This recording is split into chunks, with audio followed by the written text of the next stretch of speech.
Bonjour à tous. Alors que nous apprend Bob Marley ou Tupac Shakur? Je vous invite notamment à écouter leur album. Et les deux ont eu des vies courtes, intenses mais courtes. Alors Tupac il est mort à 25 ans et Bob Marley je crois c'est 36 ans, un truc comme ça.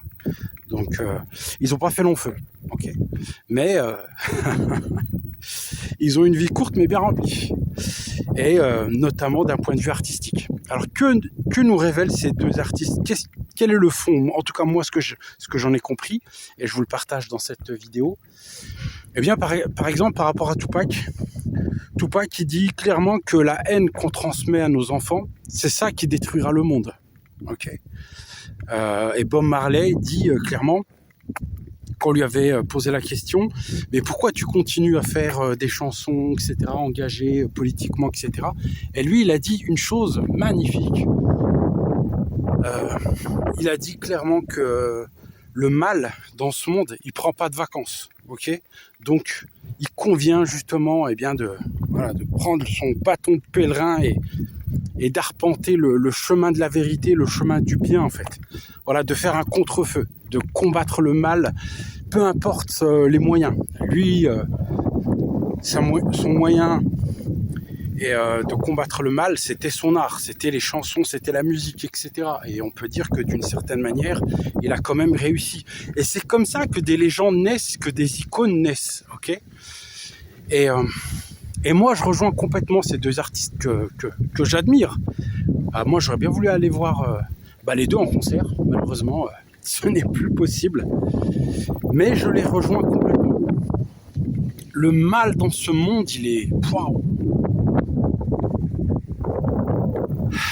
Il est absolu. Voilà, il est ambiant. Voilà, moi, limite, je le sens. C'est pour ça que j'ai besoin de m'isoler du monde, de la populace, du bruit, voilà, de la frénésie, etc. Et d'aller, me recueillir ici, parce que comme je vous parle dans mes précédentes vidéos, je vous parlais du silence, etc. et des bienfaits de la nature, et bien c'est ça.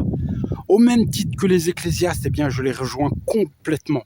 Les moines, ce que vous voulez, notamment les moines Shaolin. Il n'y a que dans la nature finalement qu'on arrive à retrouver notre axe, et surtout c'est là où on peut se rapprocher le plus du divin, pour ceux qui croient en Dieu. Ok ? Parce qu'il y a une forme de transcendance. La nature, elle ne ment pas, ok. Et en plus de ça, elle ne nous juge pas, ok. C'est ce qu'il disait Nietzsche. Et d'ailleurs, c'est d'ailleurs pour ça qu'on est aussi bien dans la nature, parce qu'elle ne nous juge pas, contrairement à l'humain, voilà. Et en fin de compte, pourquoi encore ce coup de gueule, ce énième coup de gueule?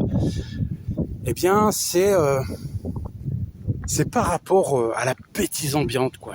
Quand je regarde le niveau, en fin de compte, des vidéos qui tournent sur YouTube et notamment TikTok et qui font, mais je vous garantis, des millions et des millions de vues. Oh, mais c'est là où je me dis, ça peut prêter à sourire, hein, quand on voit un bibin d'homme, etc. Alors le mec, c'est quoi? Il se filme, il est gros, il est immense, le mec, et il filme son ventre en fait en mode gélatine, quoi. Et la vidéo, elle fait 5 minutes comme ça, et cette vidéo-là, elle a fait 25 millions de vues. Et le mec, il est en short claquette, voilà. Dehors, après, il essaie de s'asseoir à une table pour essayer de manger comme s'il n'était pas assez gros. Non, mais sans déconner, quoi. On est rendu à un niveau, et je vous dis, ça a fait des millions de vues. Et ils ont fait la même chose. Donc ce personnage-là, pour moi, c'est un sombre personnage. Il a fait d'autres vidéos qui s'apparentent à l'île de la tentation. Ok, mais avec des fruits colorés. Ok. Et ça parle mal, etc. Et c'est regardé en boucle par les jeunes, notamment les adolescents, etc., ceux qui sont au collège et peut-être même avant, à partir du moment où ils ont un smartphone dans les mains, ok. Mais vous voyez bien que on mange de la merde, mais ce qu'on met aussi dans notre cerveau, c'est pire. C'est affolant, franchement, c'est affolant. Et c'est ça qui est en train de niquer le monde. Parce que les gens, ils deviennent de plus en plus cons. les gens ils deviennent de plus en plus bêtes et ça commence dès le berceau, quoi, j'ai l'impression. Ok ? Parce que la dernière fois je parlais de la malbouffe, etc., perturbateurs endocriniens, machin, qui finissent dans nos veines, etc. Ça a un impact, bien entendu. Mais l'impact aussi, il y a un autre impact aussi. Celui-ci il est encore plus important. C'est l'impact sur nos neurones, sur notre esprit. Ce qu'on donne à manger à notre esprit, c'est vraiment de la merde. Ok ? Donc moi je vois en fait que des corrélations. Pour moi ce monde de toute façon c'est Tetris. Tout est imbriqué, c'est que des briques. Là on parle d'atomes, etc. Mais tout est imbriqué. Le vivant pour moi c'est ça. Tout est imbriqué. C'est des chaînes invisibles, etc. Il faudrait prendre un microscope pour voir les atomes, etc. Mais tout est lié. Tout est lié. Vous enlevez un truc, bam, c'est l'effondrement. Ok ? C'est l'effondrement des écosystèmes, etc. Comme par exemple, je sais pas moi, Yellowstone, vous en rappelez ? Ils ont chassé le loup et puis ils se sont aperçus que finalement c'était une espèce voûte et qu'il fallait vite le réintroduire parce que l'écosystème il commençait à s'effondrer. Vous voyez ce que je veux dire ? Voilà. Donc tout est imbriqué. D'accord ? Cause-conséquence. Vous inventez de la technologie, d'accord, mais la technologie sans sagesse, ça donne quoi ? Ça donne naissance à des abrutis, à des ânes, ok ? Et ça, on en paye un jour ou l'autre le prix. Tous autant qu'on est. D'accord ? Et ceci explique aussi, la bêtise. À partir du moment où le quotient intellectuel, je ne sais pas si on peut prendre cette unité de mesure parce que il est décrié par beaucoup notamment des neurologues ou des choses, ou même des professeurs qui disent qu'il y a plusieurs formes d'intelligence et pas qu'une seule. Moi, j'en conviens, il n'y a pas de souci. Mais le problème, c'est qu'on est en train de créer des générations d'abrutis, ok ? Et juste quand ils conduisent, vous avez un florilège et un échantillon de ce qu'ils sont capables de faire aujourd'hui. D'accord ? Par exemple, une route comme ça, limitée à 50, eux, ils y vont à 150, ok ? Quitte à vous faire dévier, puis à ce que vous finissez dans le ravin. Pour eux, il n'y a pas de problème, ok ? Parce que je sais pas ce qu'ils ont en fait dans leur... Je sais pas ce qu'ils ont dans leur esprit en fait. C'est ça, parce que tout est dans la tête, ok ? Tout est dans le cerveau, tout est dans le cœur, tout est lié. Donc, si on éduque des générations, on les biberonne à TikTok, que voulez-vous qu'il en découle finalement ? Ok ?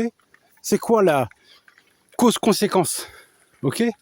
C'est d'avoir des ânes. Allez, c'est pas bon ça, il doit y avoir une source. À la limite, j'aurais envie d'en boire un petit peu. Waouh. Enfin bref. Oui, le mal est partout. Ouais. Parce que on peut s'acharner sur les nouvelles technologies. Ça se demandait si c'est réellement de la technologie. Pour moi, c'est de la bêtise pure. Mais on peut aussi parler, du mensonge généralisé, etc., etc. Donc oui, pour synthétiser, le mal dans ce monde, il est de plus en plus fort. Ouais. Et c'est pour ça qu'il faut des contre-feux. Moi, j'ai l'impression. Parce que quand vous voyez des chaînes, c'est pas du divertissement, c'est de l'abrutissement, soyons clairs, ok ? Quand vous voyez des chaînes d'abrutissement massifs, au même titre que la télé-réalité, mais là on a dépassé. Vous vous en rappelez la télé-réalité ? C'était gratiné, mais un truc de ouf. Mais là c'est pire. C'est un niveau, vous pouvez même pas imaginer. Et encore, là je vous parle du divertissement à la mort moineux. C'est même pas du divertissement, mais c'est de l'abrutissement avec une vulgarité crasse. Mais il faut voir aussi les autres vidéos où c'est de la violence pure, etc. Donc je vous dis, c'est waouh. Franchement, on est en train d'entraîner les jeunes générations et les moins jeunes, en fait, tous ceux qui se connectent finalement au réseau, c'est-à-dire à Internet, etc., toutes ces applications de merde, on est en train de créer de la merde généralisée, quoi. On est en train de mettre de la merde dans les esprits de tous. Et donc, du coup, cause-conséquence, on va obtenir un monde de merde. C'est le monde dans lequel on vit, ok ? Donc moi, j'invoque le droit à la déconnexion des autres. Parce qu'on vous parle bien souvent de la déconnexion, vous partez en vacances et vous mettez au placard votre téléphone, ok? Genre, vous partez une semaine sans réseau, sans rien. Ok, mais moi, c'est pire que ça, moi. Moi, c'est une déconnexion aux autres. Parce que les autres, ils sont nocifs aujourd'hui. Franchement, hein. Parce qu'ils ramènent ça avec eux. Déjà, pour eux, c'est la plupart du temps, c'est impossible d'éteindre leur machine. Ils sont ultra connectés. Maintenant, c'est un organe. Comme si ils avaient cet organe-là, cet appendice greffé à leur corps. Mais c'est un truc de fou, quoi. Même une fois éteint, en fait, leur mentalité, leur logiciel a été impacté. Vous voyez ce que je veux dire? C'est trop tard, en fait. Parce que l'éducation, elle se fait au travers de ces écrans à la con. Ok? Ils se font matricer l'esprit. Voilà, ils se font violer l'esprit par toutes ces conneries. Ok? Et au final, eh bien, voilà. On se retrouve avec des générations, eh bien, complètement niquées. Excusez-moi d'être aussi vulgaire, mais j'ai pas d'autres mots. Voilà, complètement niqués. Ils sont niqués dans leur tête et ça se répercute dans le réel. Voilà. Et j'ai l'impression, après arrêtez-moi si je me trompe, mais ils arrivent même plus à faire la différence entre le réel et le virtuel. Je vous dis, c'est une dinguerie. Franchement, c'est une dinguerie. Donc oui, comme disait Jacques Attali il y a longtemps, je crois que c'est une interview qui date de 1976, moi aussi j'invoque le droit à la déconnexion des autres, parce que les autres, ils viennent polluer l'ambiance, la sérénité, etc. Parce que en fait c'est comme un virus. Sauf que ce virus-là, il vous rend pas malade physiquement, il vous rend malade mentalement. C'est ça en fait. C'est pour ça que je vous parlais la dernière fois dont on a été domestiqué cette vidéo, de la nourriture qu'on donne à notre corps, donc le physique, et la nourriture qu'on donne à notre esprit. Et celle qu'on donne à notre esprit, pour moi, c'est celle qui nique le monde au jour d'aujourd'hui. Ok? Et c'est pour ça que je rejoins complètement Bob Marley et Tupac. Parce que c'est de ça dont ils parlent finalement. Ouais. C'est que le mal dans ce monde, il prend pas de vacances. Et il convient de lutter. Voilà, je sais qu'on lutte pas à armes égales, mais voilà, tel un pèlerin, il manque juste un bâton là, eh bien il faut essayer de faire avancer les choses à son niveau, chacun à son niveau. Et ne pas dire oui, je ne fais rien, etc. Parce que voilà, tôt ou tard, comme je vous dis, vu que tout est imbriqué, ça aura des répercussions sur nous-mêmes. Un jour ou l'autre, vous allez partir en vacances, vous allez vous faire percuter justement par ce genre d'énergumène. Parce que ces gens-là, ils sont flingués du cerveau. Ok? Donc, bien entendu qu'avant, les gens, ils étaient pétés du crâne sans même l'avènement d'Internet. Internet n'existait pas, il y a toujours eu des psychopathes, des tarés, etc. Après, la question, c'est est-ce qu'on est mauvais ou est-ce qu'on le devient? Donc là, la question est ouverte et peut-être que ça fera l'objet d'une autre vidéo. Mais toujours est-il que il y a la bêtise, ok? Et la bêtise, en fait, poussée à un certain niveau, ça devient de la méchanceté. Et ça devient le mal. Et aujourd'hui, eh bien, je trouve que que ça se généralise trop. Et qu'au final, eh bien, on vit dans un monde qui tend à se radicaliser de la mauvaise manière qui soit. Et du coup, il faut essayer de dépolluer tout ça. Voilà, c'était ma pensée du jour. Eh bien, écoutez, dites-moi ce que vous en pensez par rapport à ce sujet. En commentaire, n'hésitez pas à commenter, liker, etc. Les choses habituelles. Donc, comme j'ai écrit dans un de mes posts, je réfléchis justement toujours dans la logique, hein, moi je pense être quelqu'un de rationnel et logique, toujours dans la logique de ma chaîne, eh bien c'est justement de passer du virtuel au réel, et pourquoi pas créer des ateliers boussoles, où effectivement des gens pourraient faire des visios, etc. Et à terme organiser, eh bien comme je fais maintenant, dans des cadres somptueux, faire des randonnées philo.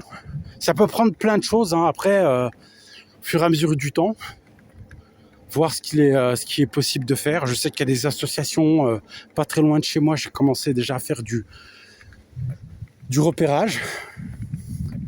Et puis voilà quoi. Voilà, je vous laisse sur ce magnifique panorama. Là, on a vraiment l'impression de faire un retour dans le passé, en mode Jurassic Park. Eh bien, écoutez, merci infiniment de m'avoir écouté. Je vous souhaite une excellente journée.